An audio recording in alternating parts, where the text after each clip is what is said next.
Hemos estado estudiando eh, un nuevo apartado en la teología de la iglesia. Hemos estado viendo el tema de las ordenanzas. Hemos visto cómo esto está completamente eh, amarrado a la teología de la iglesia. Hemos estado viendo que la iglesia como punto más importante busca mostrar la gloria de Dios aquí en la tierra, y hemos visto cada aspecto de la teología de la iglesia, desde la definición más básica hasta todo lo que tiene que ver con la membresía, el valor que tenemos dentro de la membresía, la autoridad de la membresía, la responsabilidad dentro de la membresía, la disciplina dentro de la membresía. Y ahora estamos desglosando parte de las ordenanzas según el concepto de la iglesia local que vimos la semana pasada. Entonces, precisamente hablando de las ordenanzas, vamos a hablar un poco acerca del bautismo. Hay mucho que decir, hermanos, en cuanto a las ordenanzas en sí. A nivel general, hay mucho que decir acerca del bautismo, hay mucho que decir acerca de la cena del Señor. No nos urge ir corriendo en cuanto a este tema, porque todo lo que abarca este tema es necesario que lo podamos entender, es necesario que lo podamos razonar. Probablemente usted sea alguien que ya experimentó el bautismo, que ya constantemente logra participar de la cena del Señor, pero siempre es edificante para nuestras vidas ver y profundizar mucho más lo que la palabra nos permite exponer a la luz de lo que la revelación dice a las ordenanzas, al bautismo, a la cena del Señor. Entonces quisiera comenzar, hermano, solo citándole algo que la Confesión Bautista de 1689 en su apartado 28 afirma. Preste atención, referente a las ordenanzas. Dice: el bautismo y la cena del Señor son ordenanzas que han sido positiva y soberanamente instituidas por el Señor Jesús, el único legislador, para que continúen en su iglesia hasta el fin del mundo. Si usted puede ver esa cita, quiero enfocarme en un inicio en algo. Hay tres palabritas a resaltar ahí. Si hay algo que esto nos recuerda, esto que yo le acabo de mencionar, es que las ordenanzas, según esta cita de la Confesión Bautista, es que lo presentan como algo positivo. ¿Qué quiere decir esto? Si nos ponemos a pensar que Dios diseñó todo este plan para la iglesia, diseñó esta modalidad, esta membresía, esta disciplina, estas instrucciones, de ninguna forma las ordenanzas representan algo dañino. Grábeselo bien. En el plan de Dios no está que las ordenanzas sean algo negativo para quienes participan de ello, en ninguna manera, sino todo lo contrario. Es algo positivo. O sea, las palabras en esta cita son completamente intencionales. De ninguna forma representa algo dañino. Ahora, también quiero que le preste atención que dice que han sido positiva y soberanamente instituidas por el Señor Jesús. Y quiero que le preste a esa palabra, soberanamente instituidas. O sea, es decir, algo que ya fue instituido, si lo podemos poner en otras palabras, es algo que ha sido creado, es algo que ha sido fundado, es algo que ha sido constituido de manera soberana. Y yo creo que todos van a poder afirmar dentro de sus corazones que una vez que vinieron a la iglesia y conocieron el evangelio, una de las doctrinas que más nos ha chocado a nivel en común ha sido la soberanía de Dios. Es un atributo que no deja de sorprendernos, que no deja de aleccionarnos, porque la soberanía de Dios constantemente nos restriega en la cara, número uno, que nunca hemos tenido el control que tanto con afán deseamos tener. Y número dos, nos recuerda quién realmente siempre ha tenido el control de todo, y es un Dios que está sentado en el trono, rigiendo hasta el día de hoy, reinando hasta el día de hoy, y que la soberanía de Dios me explica que este Dios que está sentado en el trono hace lo que quiere, con quien quiere, cómo quiere y por qué quiere. Y eso es difícil de digerir para un pecador que busca controlar su propia vida. que busca ser dueño de su propio destino, que busca ser la mejor versión de sí mismo porque Él tiene el control de todo lo que hace. Pero la soberanía de Dios nos enseña una gran lección de humildad para nuestro orgulloso corazón. Soberanamente instituida me está diciendo que la ordenanza, ya sea bautismo, Santa Cena o Cena del Señor, es algo que fue estipulado desde la eternidad, es algo que ya estaba planeado, es algo que Dios decretó y que en su momento Cristo ejecutó, Cristo comisionó. Por eso es tan importante el texto desde la semana pasada que hemos estado leyendo. Es solo un versículo, pero si usted lo ha notado, el hecho de que la gran comisión sea la base de las ordenanzas nos da una gran lección, porque de entrada lo que Jesús dice es vayan, porque esos no van a venir solitos, ustedes tienen que ir. Y esto es una doble intencionalidad de parte de Cristo. La idea es que nosotros, movidos por el amor y la obediencia al mandato de Cristo, nosotros veamos de qué manera compartimos este evangelio. Vayan y hagan discípulos. Y estos que van a responder al llamado soberanamente de parte del Señor, van a anhelar ser discípulos, van a reconocer que han sido salvos por un Señor Jesús, que lo reconocen como Dios, como Salvador, se someten a su señorío y ahora quieren demostrar, no solo en privado, sino en público, que son discípulos. Entonces, teniendo esto en cuenta, Jesús sigue diciendo, hagan discípulos bautizándolos en el nombre del Padre, del Hijo y del Espíritu Santo. Esta es como la primera parte de la gran comisión que vamos a ir desglosando. ¿Por qué Jesús incluye el bautismo en la gran comisión? Sencillamente por la razón de que es un aspecto externo de algo que pasó por dentro. Lo vimos la semana pasada. Entonces, decir en esta cita que hemos estado viendo de la Confesión Bautista, que las ordenanzas han sido soberanamente instituidas por el Señor Jesús, es algo que nos debe traer un gran consuelo y no una carga cada vez que seamos partícipes o testigos de dichas ordenanzas. Y una última palabra que quiero resaltar de esta cita es que llaman a Jesús el único legislador. Y eso también es interesante porque en los contextos más comunes, un legislador es aquel que crea y establece las leyes. Así de sencillo. Un legislador es aquel que crea y establece las leyes.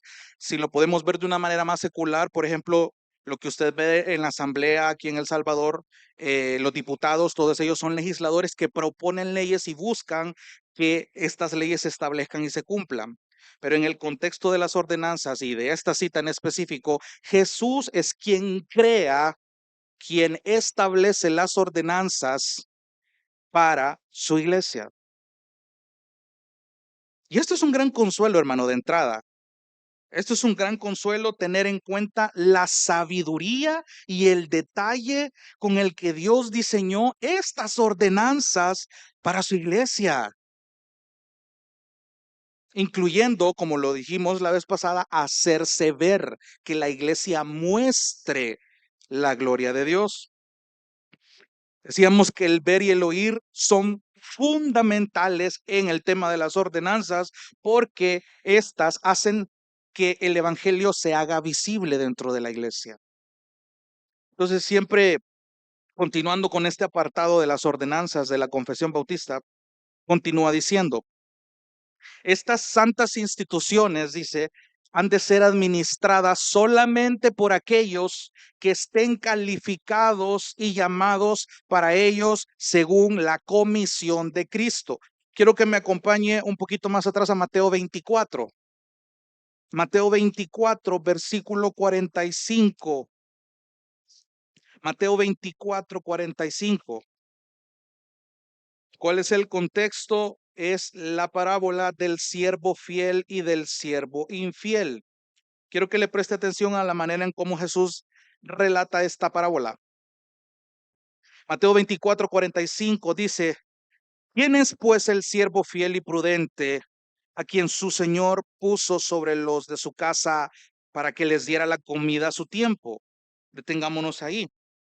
De entrada, Jesús, en forma de una pregunta retórica, está diciendo que aquel siervo fiel, aquel siervo prudente que es designado por su Señor para ejercer una mayordomía sobre los de su casa con la función de dar la comida a su tiempo.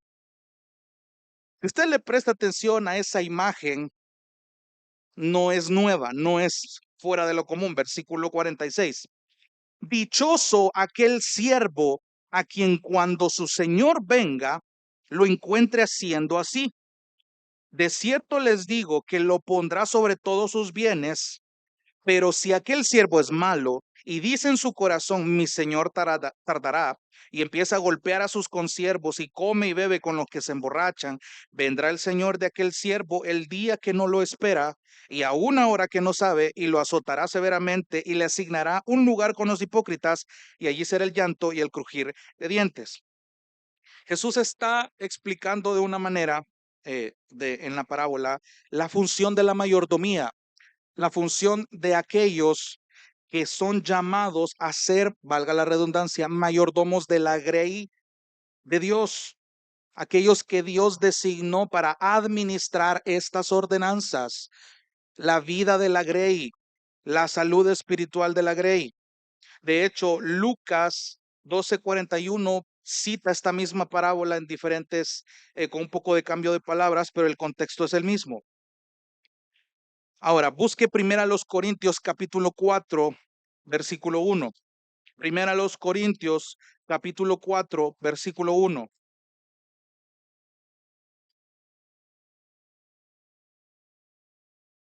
Primera a los Corintios capítulo 4, versículo 1. Pablo aquí le está diciendo a los corintios cómo ellos piden ser considerados delante de la grey. El primer versículo del capítulo 4 dice que todo hombre nos considere de esta manera, dos puntos, como servidores de Cristo, y atención acá, y administradores de los misterios de Dios. Ya vimos la implicación de esa palabra la semana pasada. ¿Por qué Pablo estaba pidiendo esta cuestión? Evidentemente, estaba eh, exhortando a los corintios que se estaban creyendo sabios en sus malas prácticas. Ya eso lo vimos en muchos sermones al inicio del estudio de Corintios. Y un último pasaje que por cuestión de tiempo no lo voy a leer, pero es Tito capítulo 1, versículos 5 al 7, donde describe los requisitos para los que son llamados al obispado y al ancianato. ¿Qué quiero conseguir con todo esto? Todos estos textos que le acabo de mencionar son citados en en el apartado de la confesión que les acabo de poner acá. Y es, de nuevo, enfatizar que aquellos que han sido llamados a tener la mayordomía sobre la grey son los asignados, según la comisión de Cristo, para administrar las ordenanzas. Y aquí quiero hacer un pequeño paréntesis. Présteme atención porque en esta iglesia usted ha podido notar que de un tiempo para acá ocupamos mucho los términos confesiones o catecismos. Y quiero aclarar bien en qué consisten esas palabras para tener una mayor comprensión del por qué hacemos las cosas en iglesia o por qué usamos este lenguaje en estas cuestiones. Las confesiones, por ejemplo, son declaraciones escritas y formales que reconocen, que afirman, que dan testimonio de creencias religiosas. Y lo mismo pasa con los credos. A lo largo de la historia han habido diferentes confesiones, han habido diferentes credos, porque estos se formaron en una época donde surge una situación muy seria, problemas serios que tienen que ver con enseñanzas que son contrarias a lo que la Biblia dice, que están atacando la integridad de la Biblia o están atacando doctrinas básicas, doctrinas importantes, y por lo tanto Dios en cada generación levantó a un grupo de hombres que defendió la convicción, defendió la doctrina, y por lo tanto, basados en la escritura, comenzaron a recopilar todas estas afirmaciones para crear las famosas confesiones. ¿Estamos claros ahí? Entonces, cuando hablamos del catecismo, que si usted le ha puesto atención, cada domingo, después de la primera alabanza, tenemos una lectura de algo conocido como el Catecismo de Heidelberg. Cuando hablamos de un catecismo de manera sencilla, un catecismo es como un compendio. De hecho, en aquellos tiempos estaba recopilado en forma de libro. Entonces, este libro contenía las enseñanzas elementales de la doctrina cristiana. Y ese libro, el formato que enseñaba básicamente eran preguntas y respuestas. Por eso es que en los catecismos del domingo usted ve que se hace una pregunta y la congregación responde, pero no solo responde eh, de manera directa a la pregunta, solo para que, bueno, pregunta, respuesta, sino que se añaden contextos bíblicos, se añaden pasajes que no están forzados en su contexto, que refuerzan la pregunta y la respuesta que se está haciendo, tocante a diferentes enseñanzas elementales de la doctrina. Por eso es que los catecismos son famosos porque ocupan ese formato de preguntas y respuestas. Ahora bien, hay otro nombre en otros contextos como la Iglesia Católica que a esto se le llama el catequismo o la catequesis. Por ejemplo, catequesis ahora usted lo busca en el diccionario y básicamente una catequesis es la instrucción de todo lo que se refiere a la doctrina, pero hoy es ocupado como referirse al lugar o a la reunión donde enseñan cosas referentes a la doctrina. Entonces, para cerrar este paréntesis, las confesiones y los catecismos fueron una gran arma que los hombres bíblicos usaron en diferentes épocas de la historia para defender la enseñanza de las escrituras. ¿Sabe por qué? Porque cada afirmación, de nuevo, era sustentada por textos bíblicos. No era algo que estos hombres se inventaban, sino que con una gran reverencia buscaban cómo la Biblia respaldaba y reforzaba estas enseñanzas. Por ello es que la recitamos cada domingo con la intención de que cuando usted venga y cantemos la primera alabanza, que es como la liturgia que tenemos acá en la iglesia, usted le preste atención a la pregunta que se hace porque se va a responder y usted, por eso es que hacemos que lo diga en voz alta, porque usted pueda retroalimentar y meditar la respuesta que está leyendo y más aún los textos bíblicos que se están ocupando para dicha respuesta. ¿Por qué? Para que usted note dónde la Biblia enseña estos temas. Entonces, cerrando este paréntesis, porque es necesario para reforzar el tema de las ordenanzas, ya que a lo largo de la historia, hermanos, las confesiones y los catecismos fueron una gran base para aclarar lo que hoy conocemos como las ordenanzas, para diferenciarnos de todos los sacramentos que otras denominaciones tienen. Unas tienen más, otros tienen menos, otros dicen que no es suficiente. Y por ello es que es importante esta base. Y de paso, créame, la historia de la iglesia es algo muy rico del que usted puede aprender, de cómo los hombres lidiaron con crisis que la religión afectaba tanto su vida cotidiana, a tal punto de que esta gente llegaba a preocuparse incluso de que el cristianismo tuviera un roce con la política o que tuvieran un acuerdo, muchas cosas que la historia nos puede enseñar, pero que en pro de este estudio vamos a tocar ciertos temas en ciertas épocas, vamos a ir dando ciertos saltos en la historia porque nos interesa que usted entienda lo básico de esto y por qué se hace lo que se hace. Probablemente sea mucha teoría para usted y por eso quiero ir despacio, porque todo esto usted lo tiene que digerir para ver cómo ahora en su vida cotidiana va a lidiar con esto, va a hacer esa conexión de cómo toda esta historia, todos estos textos, todas estas frases, todas estas citas va a hacer que usted logre procesarlas en su vida práctica, porque esa es la idea. No es solamente venir a exponerle todo lo que la historia ya expone por sí sola, sino que realmente usted puede ir viendo la importancia y la implicación, no solamente del bautismo, sino de la cena del Señor. Se publicaba ahí en las redes sociales y era algo que a mí me impactó mucho.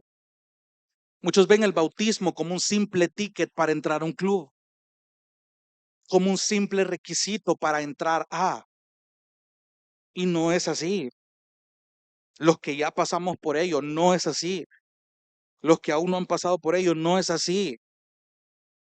Esto es importante y el hecho de que usted mire lejano ese momento no quiere decir, incluso el hecho de que usted considere lejano o tenga esa perspectiva, decir, bueno, yo me bauticé allá en los años tal, o me bauticé hace 2 años, o sea, pero que usted lo vea lejano y que eso no le genere a usted un impacto en los beneficios que Cristo le dio en su salvación, ahí hay un problema, ahí hay un problemón. Y ya le voy a explicar por qué. Por ello es que esperamos que esto pueda reforzar su convicción en las enseñanzas, en las ordenanzas, perdón. Entonces, de nuevo, el tema de las ordenanzas encuentra su fundamento en la Biblia y añadido a eso, de nuevo, los catecismos y las confesiones refuerzan esto, nos ayudan a comprender.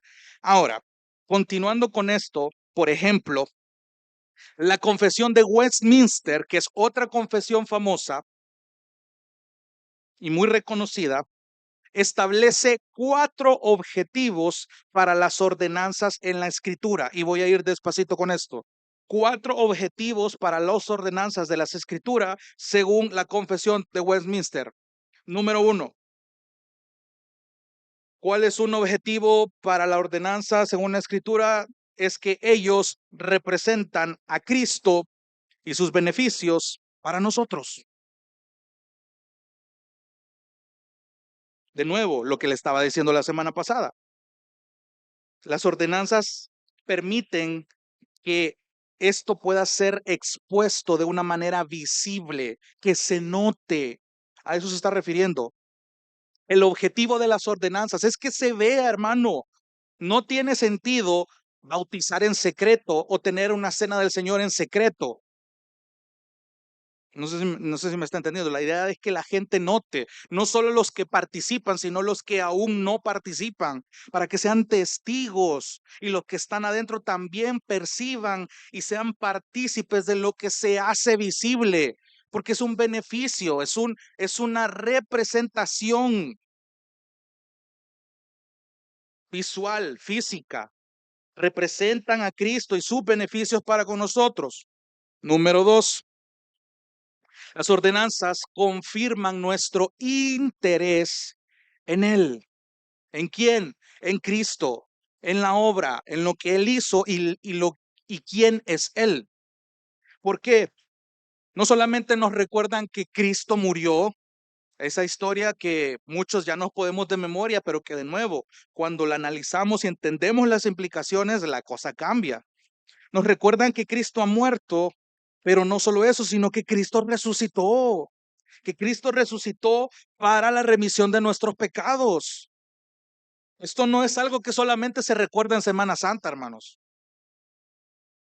Y lastimosamente, incluyendo las iglesias evangélicas, vuelven a estos sermones, a estos pasajes, a estos temas, solamente por la temporada. Y tal como lo decía el pastor Mario en uno de los sermones, o sea, no necesitamos hacer un estudio especial sobre la resurrección en el domingo de resurrección que se celebran, porque se entiende que todos los días de reunión celebramos que Cristo ha resucitado. Eso es lo que cantamos, eso es lo que exponemos, porque está implícito en que estamos aquí por el hecho de que Cristo murió, pero que también resucitó y que Él ahora está sentado a la diestra del Padre. Tenemos su espíritu. O sea, ese es el resultado de que Cristo resucitó. El hecho de que usted tenga ese interés de venir acá, que quiera aprender y que quiera aplicar la teología, es una obra del Espíritu en su vida, cosa que confirma la resurrección de Cristo.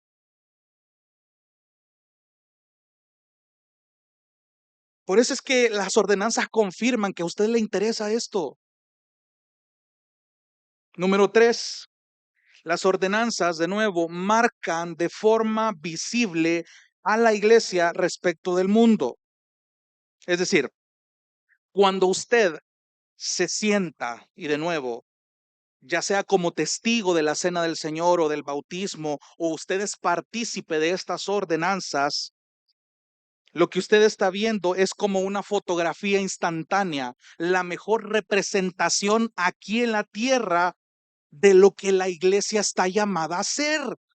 De nuevo, Si la iglesia está llamada a mostrar la gloria de Dios en su máxima expresión, entendemos que mientras estemos aquí en este mundo caído, no vamos a poder representar tal cual los cuerpos glorificados que un día vamos a tener. Eso es una realidad. Pero mientras estamos aquí y Dios nos permite ser partícipes de las ordenanzas, ya sea bautismo, ya sea Santa Cena, esto es un cuadro de lo que la gloria de Dios representa. Lo vimos la semana pasada.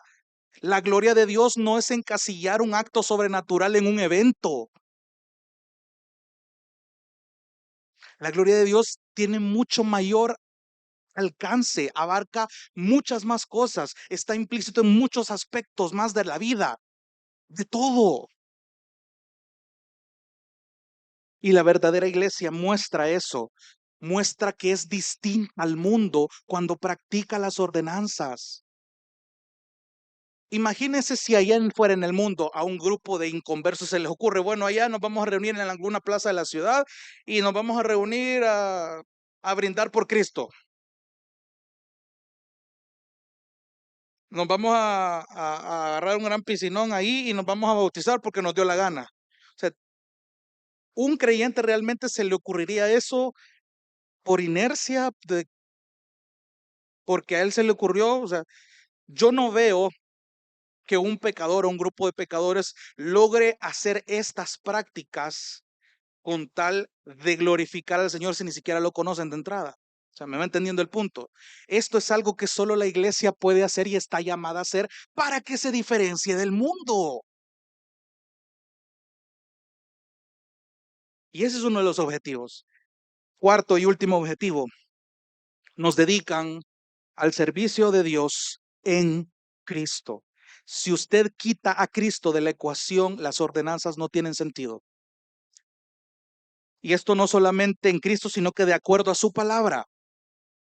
A mí me aterrorizó ver hace poco a un falso predicador que no me da pena decir su nombre, que es Kenneth Copeland, creo que se llama, ¿verdad? Este tipo en una santa cena en su iglesia organizó una nueva manera que según él representa de mejor manera la cena del Señor. Y esto está televisado. El tipo viene, agarra su mano y en plena presencia de cámaras y de la congregación, el tipo se corta la mano y gotea la sangre en el vino, porque según él representa de mejor manera la unión de Cristo y la sangre. Dígame usted, ¿a dónde en la Biblia dice que hay que hacer eso?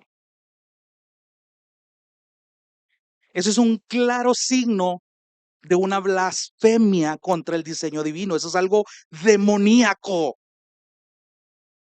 Eso es básicamente lo que usted ve en una práctica de brujería.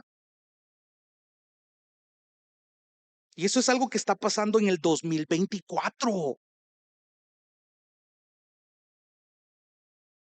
Y como aquí en Latinoamérica estamos predispuestos a copiar todas las prácticas de Estados Unidos, no estamos lejos de que algo pase.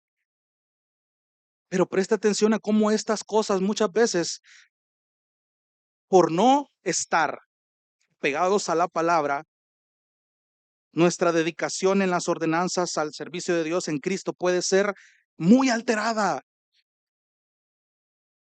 Preste atención a esto, hermano, porque cualquiera le puede venir a hablar bonito, a decirle que haga prácticas que la Biblia no dice.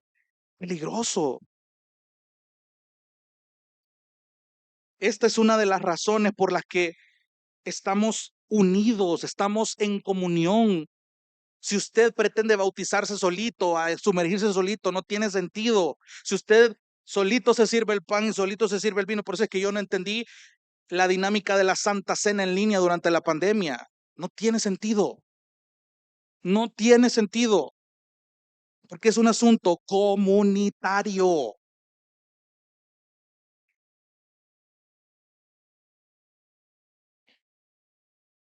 Porque eso nos mentaliza a la comunión como iglesia. Entonces, es necesario aclararles esto para poder entrar ya de una mejor manera al tema del bautismo. Y ya para comenzar esta parte, quiero que entendamos un poco acerca del término bautismo. Y es que el término bautismo se deriva del griego bautizar, que es la palabra baptizo. Entonces, y ojo con esto, porque hay un texto al que quiero que vaya, Lucas capítulo 11, versículo 38. Présteme atención con esto, Lucas capítulo 11, versículo 38. Según el contexto en el que la palabra en griego baptizo se encuentre, o baptismos, que es una derivada, puede significar dos cosas según el contexto.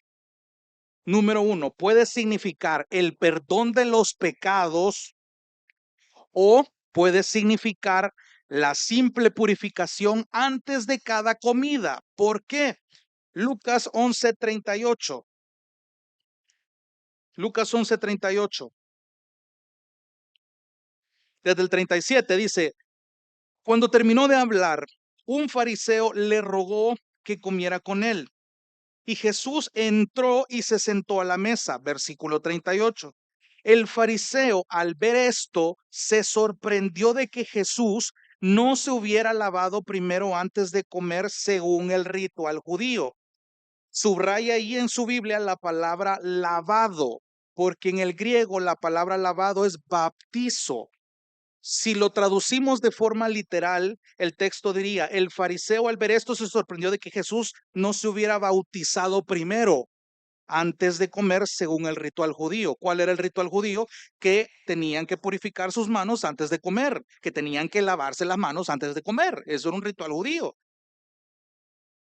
Ahora bien, la palabra relacionada lavado o bautismo se va a traducir según el contexto, porque hay veces en la que la palabra lavado o la palabra bautismo se va a traducir haciendo alusión al perdón de los pecados. ¿Por qué? ¿Qué es el bautismo? ¿Qué representa el bautismo? Que usted ha muerto y que ha resucitado con Cristo, en Cristo. Y eso implica la salvación, es decir, el perdón de sus pecados. Ojo, y de entrada les digo, cuidado con aquellos que afirman, y este tipo de textos y conocer esto del griego es necesario, porque muy fácil podemos caer involuntariamente en afirmar que la salvación salva, pero que diga que el bautismo salva. Por eso es necesario esto. Entonces quiero que lo capte muy bien. Muchos piensan que el bautismo inició en el Nuevo Testamento. Claro, empieza a hacerse uso. La historia de Juan el Bautista es algo que se cita usualmente, pero quiero ir un poco más atrás, porque es interesante cómo el Señor desde el Antiguo Testamento, si bien no se utiliza la palabra bautismo, sí hay una alusión al agua, al elemento del agua, como purificador. Presten atención acá, porque llama la atención que en el Antiguo Testamento el agua comúnmente se usa como instrumento de limpieza para diferentes ceremonias, no solamente limpieza espiritual, sino limpieza física. Y esto más que todo usted lo ve en el Pentateuco, es decir, los primeros 5 libros de la Biblia. Por ejemplo, quienes habían cometido ciertas ofensas impuras tenían que sumergirse en agua para purificar ritualmente su cuerpo. Entonces, quiero que vayamos a unos pasajes. Por ejemplo, Números capítulo 19. Números capítulo 19.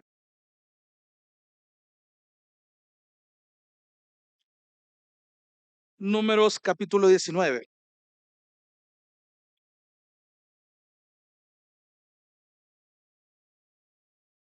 Por ejemplo, tocar un cadáver, cuando se consideraba esto, el mandato era que se purificaran con agua. Números capítulo 19, versículo 10. Números capítulo 19, versículo 10. Dice la palabra del Señor.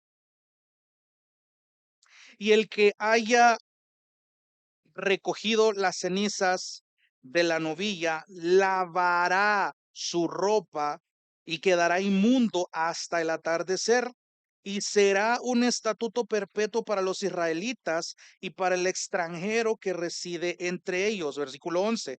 El que toque el cadáver de una persona quedará inmundo por 7 días, y aquel se purificará a sí mismo de su inmundicia con el agua al tercer día y al séptimo día, y entonces quedará limpio. Pero si no se purifica a sí mismo al tercer día y al séptimo día, no quedará limpio. Versículo 13. Cualquiera que toque un cadáver, el cuerpo de un hombre que ha muerto, y no se purifique a sí mismo, contamina el tabernáculo del Señor, y esa persona será eliminada de Israel. Será inmundo porque el agua para la impureza no se roció sobre él. Su impureza aún permanece sobre él. Hay muchos textos, y específicamente en Levítico y Números, donde las ceremonias que los sacerdotes y el sumo sacerdote hacía para, digamos, la ofrenda de la expiación o diferentes ofrendas, usted va a ver un elemento en común, y es que constantemente los sacerdotes se purificaban con agua por los sacrificios que hacía. Póngase un momento a pensar, y esto es importante. Imagínese en el campamento de Israel, en un día asignado por la ley del Señor, donde estos sacrificios comienzan a hacerse en cierta hora del día. ¿Se imagina usted el hedor de los animales sacrificados? ¿Se imagina usted la suciedad que había en las ropas de los sacerdotes?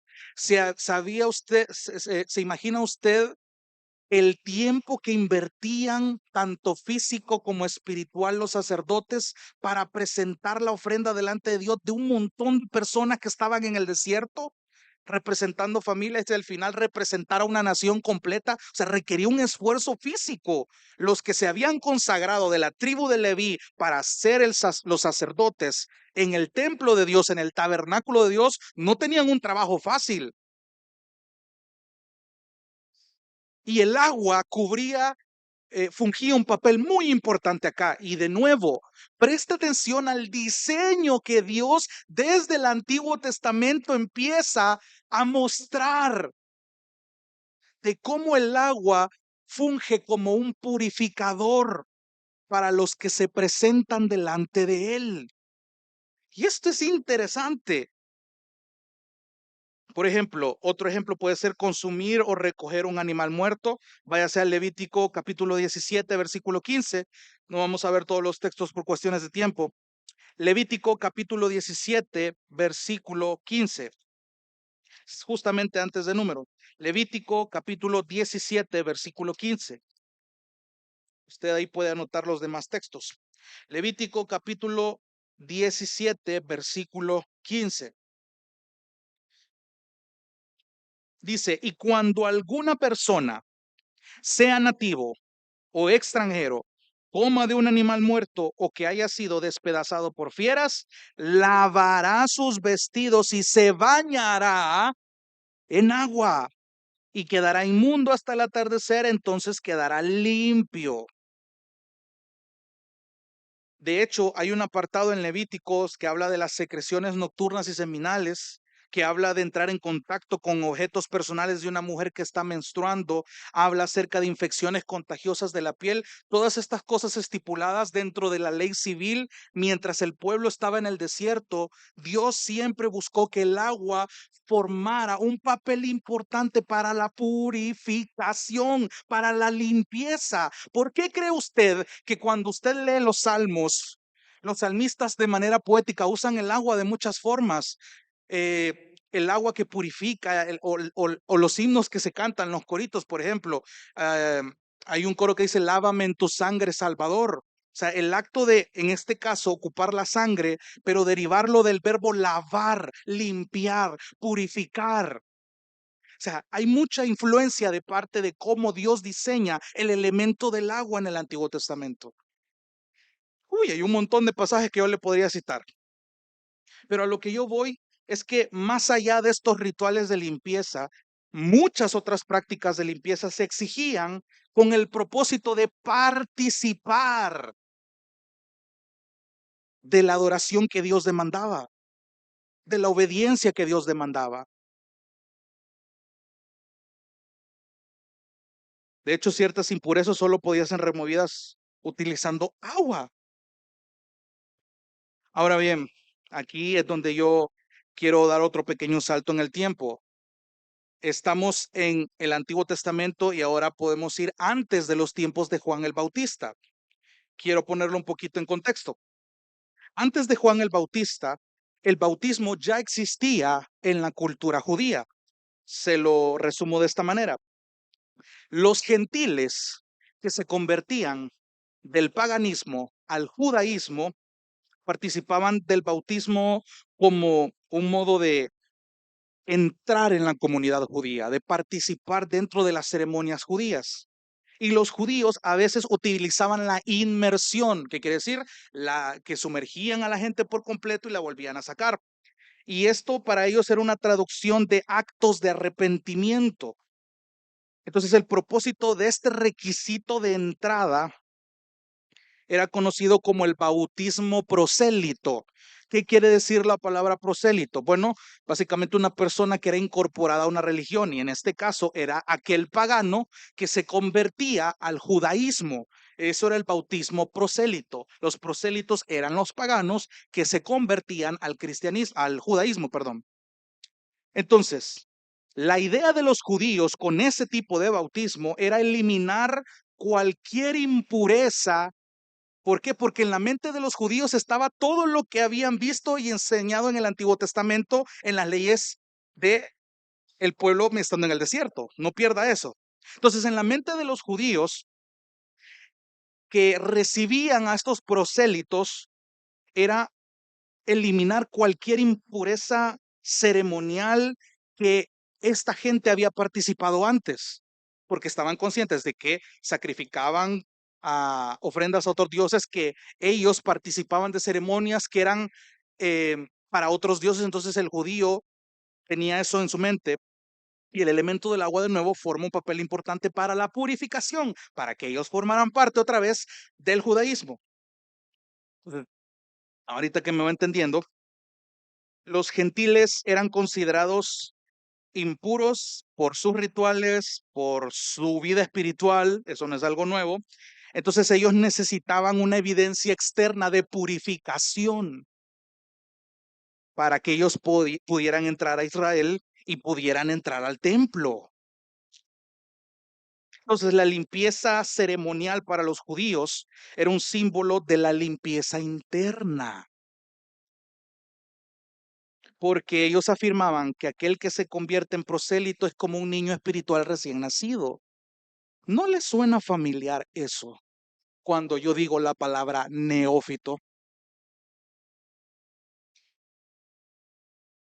Ojo, porque aparte del bautismo prosélito, los judíos utilizaban esto de la inmersión, de nuevo, como acto de arrepentimiento, es decir, consideraban estas inmersiones como espiritualmente ineficaces si antes no había un arrepentimiento sincero y una sumisión humilde. Ojo con esto, porque si los judíos tenían esto en mente sin considerar las profecías del Mesías, esto comienza a tener sentido. Entonces, teniendo en cuenta esto, metamos a Juan el Bautista dentro de la historia. Todos conocemos acá la historia de Juan el Bautista. Si no, le recomiendo leer Lucas capítulo 1 en completo. Ahí, de hecho, es el único evangelio que detalla cómo fue el nacimiento de Juan el Bautista, algo que fue profetizado. O sea, fue algo increíble el nacimiento de Juan el Bautista. Y el mensaje que este tipo predicaba es interesante porque predicaba un mensaje de arrepentimiento. De hecho, en el idioma griego, Juan el Bautista significa Juan el que sumerge. Si usted lo traduce literalmente del griego, es Juan el que sumerge.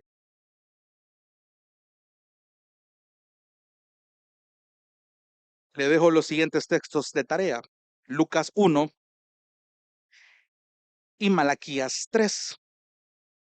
Quiero que me acompañe rapidito a Isaías 40, un texto que usted ya conoce, pero que es necesario que toquemos. Isaías capítulo 40, versículo 3.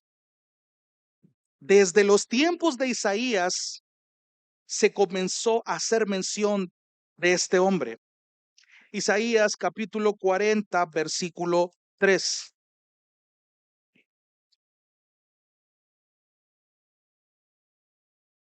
Isaías 43 es en el contexto de una profecía que va a traer consuelo a Israel. Leámoslo desde el versículo 1, Isaías 40. Consuelen, consuelen a mi pueblo, dice su Dios. Hablen al corazón de Jerusalén y díganle a voces que su lucha ha terminado, que su iniquidad ha sido quitada. Ojo con las palabras que está ocupando.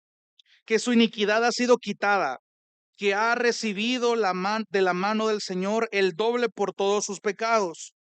Versículo 3. Una voz clama: preparen en el desierto camino al Señor, allanen en la soledad calzada para nuestro Dios. Quedémonos hasta ahí. Solo leamos el primer versículo de Malaquías 3. No suelte lo que acaba de leer en Isaías. Váyase a Malaquías, que es el último libro del Antiguo Testamento antes de Mateo. Malaquías capítulo 3, versículo 1. Una profecía anunciando juicio. Pero mira qué interesante lo que dice Malaquías 3:1. Yo envío a mi mensajero y él preparará el camino delante de mí, y vendrá de repente a su templo el Señor a quien ustedes buscan, el mensajero del pacto en quien ustedes se complacen. Ya viene, dice el Señor de los ejércitos. Y si usted lee Lucas 1, usted va a ver muchas referencias de citas de Isaías y de Malaquías. La vida de Juan el Bautista fue una vida consagrada al Señor, una vida que Dios orquestó increíblemente y de la que había formado parte los profetas. Es increíble cómo en las enseñanzas que acompañaron a los bautismos de Juan, Juan constantemente ocupaba el lenguaje de Malaquías, anunciando el mensaje de aquel que viene. Yo creo que usted se sabe aquellos diálogos cuando Juan el Bautista dice: yo estoy acá bautizándolos, pero el que viene después de mí, ese es el bueno. Aquí el Cordero, dice una vez que aparece, que quita el pecado del mundo. O sea, las palabras son completamente intencionales. Ahora bien, Juan el Bautista habló del mensajero de Dios como Malaquías lo hizo. Juan el Bautista habla de un fuego purificador como Malaquías lo hace. Juan el Bautista habla de volverse a Dios luego de los pecados cometidos contra él y contra otros, como Malaquías lo hace. Malaquías habla de un fuego ardiente. Juan el Bautista también dice que el que viene después de él, aunque él bautiza en agua, el que viene después de él va a bautizar en Espíritu Santo y fuego. Ya vamos a ver eso más adelante en futuros estudios. Habla de la venida del profeta Elías antes del día del juicio, cosa que Malaquías también habla. O sea, no es coincidencia, hermanos. El tema del bautismo va mucho más allá que una simple entrada. O sea, no sé si usted lo va entendiendo y va viendo cómo todo esto es parte de un gran rompecabezas perfectamente calculado y armado. Entonces, retomando ya para ir aterrizando, el propósito del bautismo de Juan no era para hacer una comunidad revolucionaria que iba a ir en contra del imperio que los estaba gobernando, cosa que los judíos en ese tiempo esperaban tanto de él como de Jesús cuando se encarnó. Pero ¿sabe cuál era el propósito del bautismo de Juan? Despertar al pueblo judío constantemente. Juan no escatimaba en llamar incluso a sus propios maestros de la ley hipócritas, generación de víboras. Era un tipo que sabía a lo que iba, un tipo que sabía cuál era su propósito, un tipo que estaba tan, pero tan involucrado en lo que Dios le había mandado hacer y estaba tan convencido en que lo que él hacía en el acto, en la representación que él hacía, es que anunciaba algo más importante. Él lo sabía muy bien y él buscaba que este pueblo despertara, que viera la magnitud de esto, a que el Mesías, que antes no era una realidad, ahora iba a ser una realidad, el Mesías ya venía. Y eso era para él algo que era urgente, tanto que no escatimó en hablar fuerte a los fariseos, a decir, señores, arrepiéntanse, el reino de Dios se acerca. El bautismo de Juan era un bautismo de arrepentimiento para el perdón de pecados, eso es un hecho. Para Juan, ser judío no era un requisito o un prerequisito para ser salvo, cosa que muchos cometieron ese error, que por ser eh, los receptores de la ley que Dios reveló en el Éxodo, que por ser Israel un pueblo que estaba constantemente en contacto con el Dios de los dioses, con el Rey de Reyes, Israel fácilmente y los judíos fácilmente se hincharon, se, se, se, se pusieron arrogantes. Bueno, y somos el pueblo del Señor, somos el pueblo escogido, entonces no necesito ni siquiera yo hacer de mi esfuerzo, con solo el hecho de ser judío ya formo parte de esto. Pero Juan el Bautista vino a botarles ese argumento. Y esto es muy similar a la gente que cree que solo por asistir a una iglesia es salvo. Esto se parece a aquellos que ven el bautismo como un ticket para entrar a un club. Y esto es similar a los que toman la Santa Cena solo porque está agendada en el calendario.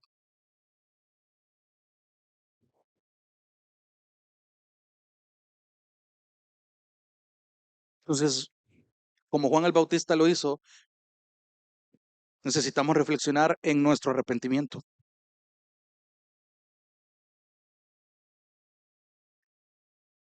De hecho, algunos comentaristas afirman que el bautismo de Juan, si bien era un símbolo externo, era una ceremonia de purificación. Ya lo vimos antes, que solo sucedía cuando el alma ya había sido purificada por la justicia. Le pregunto entonces, ¿cuál fue, o más bien, la justicia de quién fue la única capaz de lograr que el alma de un pecador fuera purificada? La justicia que Cristo nos dio. Que ahí el rompecabezas se arma. ¿Por qué cree usted que Jesús se bautizó personalmente como ejemplo a seguir? Cristo fue un ejemplo tan perfecto, hermanos. Los apóstoles también fueron bautizados, bautizaron a otros creyentes. Juan el Bautista ya había tenido un ministerio que llamaba al pueblo al arrepentimiento e incluía el bautismo como señal de arrepentimiento. Entonces, hermanos, quiero finalizar con una pregunta. ¿Por qué importa el bautismo? ¿Por qué es importante el bautismo? Por qué es importante que a usted le interese esto? Em, y aquí le he puesto algunas afirmaciones, pero hoy quiero jugar con su mente un momentito para terminar, tratando de, aquí hay afirmaciones, pero yo se lo voy a hacer ver como cosas negativas. Se lo pongo en este sentido. Digamos que yo me hago cristiano. Présteme atención, con esto voy terminando. Digamos que yo me hago cristiano o alguien se me acerca y confiesa que Jesús es su Salvador, que Jesús es su Señor, pero él no se bautiza, esta persona no se bautiza. Y esta persona me puede decir, todavía puedo ir al cielo, ¿verdad? Entonces, eh, no le estoy haciendo daño a la congregación si yo omito este paso.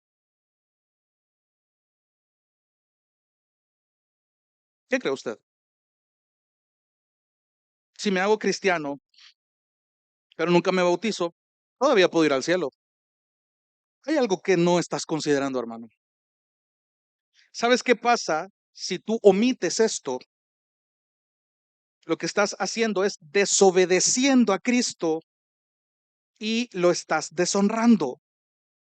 Eso quiere decir que el bautismo importa porque es una demostración de tu obediencia. De entrada tú estás demostrando una obediencia y estás honrando a Dios con tu obediencia. ¿Por qué más es importante que tú no omitas esto? Porque si no vas a perder la oportunidad de anunciarlo de manera pública, cosa que desde la semana pasada les digo que esto es algo que debe ser visto, que debe ser mostrado. ¿Sabes qué más? Si tú omites esto, perdés la confirmación de una iglesia local de acuerdo a que tu profesión es genuina. ¿Te acuerdas, hermano, lo que te mencionaba en el valor de la membresía cuando te decía, es más importante ser confesores correctos que manejan una confesión correcta? Porque yo puedo ser alguien que dice Jesús es el Señor, manejo una confesión correcta, pero no soy un confesor correcto porque mi vida no practica lo que confieso. Entonces el bautismo es importante porque lo que yo hago es que la iglesia da testimonio de que mi confesión y yo como confesor es genuina. Eso es genuino, eso es importante, hermano. Eso es importante. ¿Sabes qué más? Si tú saltas este paso, perdés un recordatorio visual de tu muerte a ti mismo y de tu nueva vida en Cristo. De nuevo, porque el bautismo es una representación de tu muerte con Cristo, pero también tu vida nueva en Cristo. Es algo que no debes esconder. Es algo que la iglesia tiene que ver.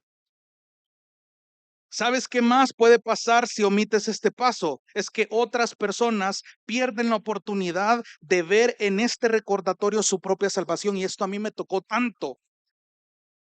Y por eso la pregunta del inicio, ¿qué viene a tu mente cuando recuerdas tu bautismo? ¿Lo ves como algo lejano? ¿Lo ves como algo que no genera un impacto en ti hoy? Porque ¿sabes lo que hace esto? Cuando la gente que va a entrar a la membresía se bautiza, le está comunicando a su propia vida y a la iglesia esta actitud, esta demostración visible, pero también le está recordando a los que ya bautizaron su salvación. Hey, hermano, tú sos salvo, tú fuiste salvo. Mira en eso que está pasando con esta persona ahorita. Mírate en el espejo de esta persona, porque aquí estás y el Señor hasta aquí te ha sostenido. Y eso es algo que solo el Espíritu Santo puede hacer. Les hablaba la semana pasada de que no quitemos la parte sobrenatural de Dios de todas estas cosas, porque hasta el día de hoy el hecho de que ustedes y yo logremos perseverar es un acto sobrenatural de Dios, porque de nosotros dependiera y a ratos hubiéramos abandonado este camino. Pero bendito y alabado sea el Señor que ustedes y yo por su Espíritu Santo nos ha hecho permanecer hasta acá. Y ese es un recordatorio que el bautismo hace. Y esto debería de alegrarte, de consolarte, de fortalecerte, independientemente de la carga que tengas. ¿Te das cuenta que el bautismo es algo más importante que solo ver a alguien mojarse? Te está recordando tu propia salvación. Te está recordando quién sos en Cristo y quién eras antes. Te está recordando los frutos que estás dando. Te está recordando que estás madurando. Te está recordando que el que empezó la buena obra la está perfeccionando. No estás estancado, estás creciendo y eso debería ser motivo para que le des gloria a Dios. Eso es lo que te estás perdiendo si omitís este paso. Y como último, incluso si omitís este paso, los no cristianos, los incrédulos, se están perdiendo una representación visual del mismo evangelio.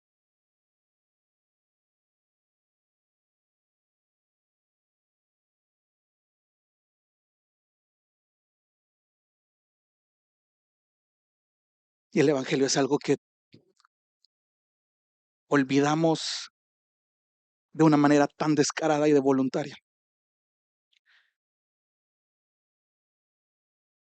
Hermano, puede parecerte muy cargado tanta palabra, tanta teoría, pero no quiero que te vayas a la casa sin olvidar esto. El bautismo le está mostrando a los que no son creyentes el poder del evangelio. Tu vida constantemente debería de ser una imagen que muestre el efecto del evangelio. Entonces, comprender esto debe informar a la gente y a la congregación por qué se hace el bautismo de la forma que se hace. Claro, hay muchas malas prácticas que si Dios permite la otra semana lo vamos a ver. Pero no perdas esto, hermano, de verdad. Te animo a que volvás a escuchar este sermón. Hay mucho que desglosar, hay mucho que tocar. Vamos despacio, pero realmente me interesa que tú entiendas la implicación de esto. Cuando vayas, si tienes fotos, ahora que tenemos tecnología, si tienes fotos de ese día, recuerda cómo te sentiste, recuerda incluso lo que dijiste si es posible, pero no olvides lo más importante, recuerda que es producto de la salvación que Dios te dio, que tú seguís acá. Cantamos Muestra a Cristo. Te dejo una última reflexión. Cuando vuelvas a escuchar este canto, ya sea aquí en la iglesia o en la casa, el trabajo, la alabanza Muestra a Cristo no solo debe ser practicada antes de una predicación. Cuando tú cantas, revela, oh Dios, tu gloria. Eso debería ser una oración constante, no solamente antes de que tú vengas a escuchar palabra, sino antes de que tú leas tu Biblia en tu propia casa. En tu intimidad, Señor, prepara, oh Dios, mi corazón para recibir. Rompe el duro suelo que hay en mí. Ayúdame a creer. Siembra cada día más en mí tu palabra. Dame sabiduría. No lo limites a un tiempo aquí en la iglesia, claro, disfrútalo cuando tengas la oportunidad. Pero la búsqueda de la gloria de Dios revelado en su palabra tiene que ser algo personal también. Equilíbralo, hermano. Busca esto, no solamente aquí, sino en lo privado. No te vayas a los extremos. Entonces yo oro, hermanos, porque no perdamos de vista lo precioso que el bautismo es, incluso aunque ya pasaron cierto tiempo desde la última vez, o incluso los que aún faltan por bautizarse y escuches que hay gente que se va a bautizar, no te perdas esto. Lo voy a estar diciendo cada vez que hable de esto. No te perdas cuando tú oigas que va a haber una promoción de bautizados. Celébralo, reflexiónalo, mírate en un espejo y dale la gloria a Dios por esto. Vamos a orar. Dios te bendiga. Realmente es un privilegio para nosotros que puedas escuchar el mensaje de la palabra de Dios. Esperamos que Dios obra en tu vida grandemente a partir de lo que puedas escuchar y aprender a través de este sermón. Sin embargo, creemos que solo este sermón es insuficiente y no debería de suplantar por ningún motivo tu asistencia a una iglesia local. La iglesia local es el medio por el cual Dios obra en la vida de su pueblo. Te motivamos a que busques una iglesia sana donde congregarte o puedas contactarte con nosotros en nuestras redes sociales para que nos puedas visitar. Será un gusto poder servirte y que podamos juntos adorar a Dios en comunión con sus redimidos mientras aprendemos de su palabra. Que el Señor te bendiga.